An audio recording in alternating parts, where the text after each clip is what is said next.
Hey guys, what's up? This is Insanity. Got a game of Black Ops 4 on PC. I watched Spider-Man Into the Spiderverse recently, and it was amazing. I'll get this right off the bat. It's better than Spider-Man Homecoming, and I like that movie a lot. I think I mentioned it previously, but I was never really a Spider-Man guy. I grew up watching some of the 90s animated cartoons, caught glimpses of the original live-action films, played a game demo of Spider-Man 2, recall various merch being carried around like Spidey backpacks and lunchboxes. But overall, I wasn't really a superhero guy until Iron Man and Captain America, despite having been exposed to superhero media growing up. The Amazing Spider-Man movies were the first time I ever saw a Spider-Man in full capacity, and they were alright. Civil War was the introduction of Spider-Man in the Marvel Cinematic Universe, and with Homecoming, I finally enjoyed a Spider-Man fully to look forward to a sequel, as well as appreciate Spider-Man as a character, when I was originally just an Iron Man and Captain America guy. Of course, I'm familiar enough with the quintessential Spider-Man elements. Peter Parker, a normal guy who's a scientific genius, yet has a lot of hardships in his personal and superhero life, which he rises to overcome no matter how much he wants to give up. Spider-Man, the guy Peter Parker isn't, heroic, witty, confident, putting up a bravado via trash-talking his enemies. He has three noble figures in his life: his Uncle Ben, Aunt May, and Mary Jane, with Harry as an honorable mention. I bring this up because I know that while I liked Homecoming, it definitely downplayed or changed up much of these elements, and that was fine with me when considering that the original Spider-Man trilogy and the Amazing Spider-Man duology either covered or played with these elements enough. So for Homecoming deliberately running in the opposite direction, I understand it was a huge disappointment for some people who are looking forward to a take from the studio that has developed a reputation of quote-unquote being faithful to the source material.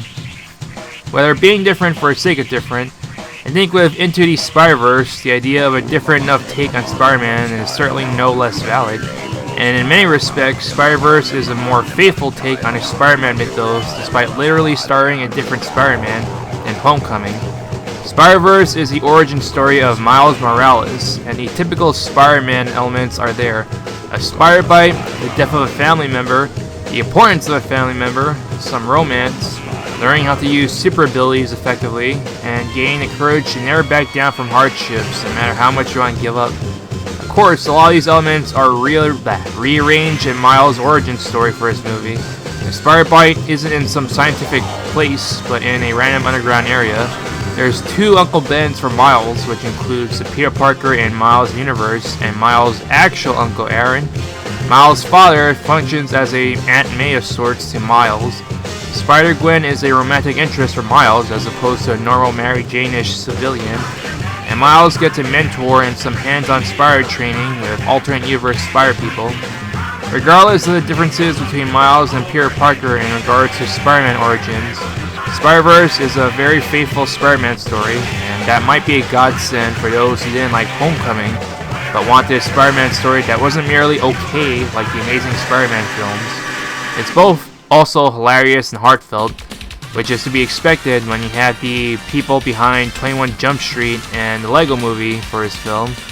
One of my favorite humor scenes was Miles on the tallest building he could find, trying to emulate Peter's leap of faith when he puts on a cheap Spider merch costume, but after staring at the ground below him from so high up, the scene immediately cuts to him walking all the way back down and trying to find a smaller building to leap from.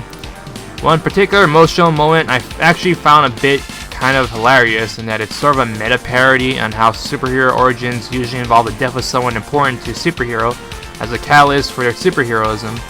After Miles sweeps for his dead uncle, the other Spider people console him and mention that they too have lost someone important to them.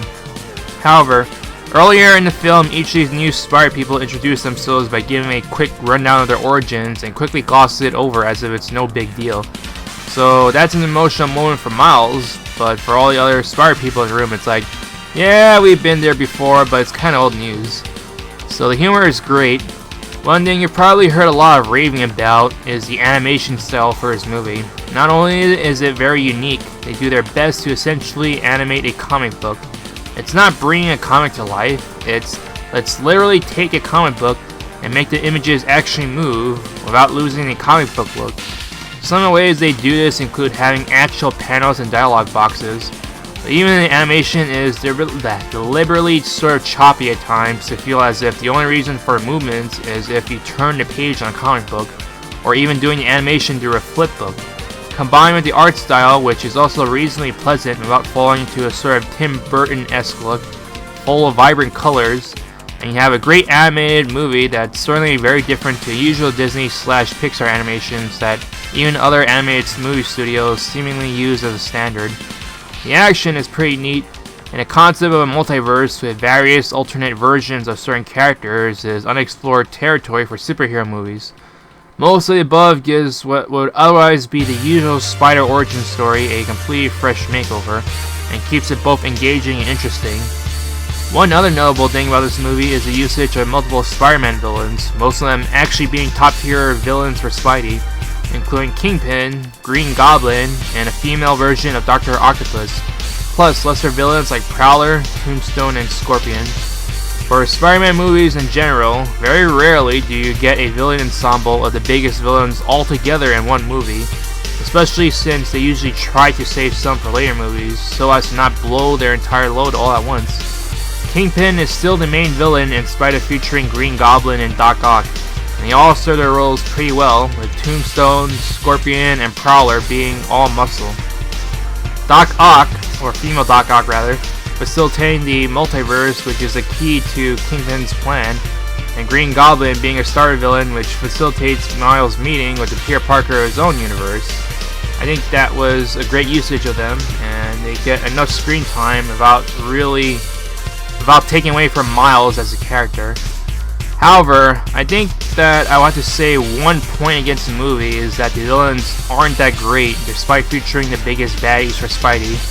In fact, I think them being the biggest Spidey baddies is an issue.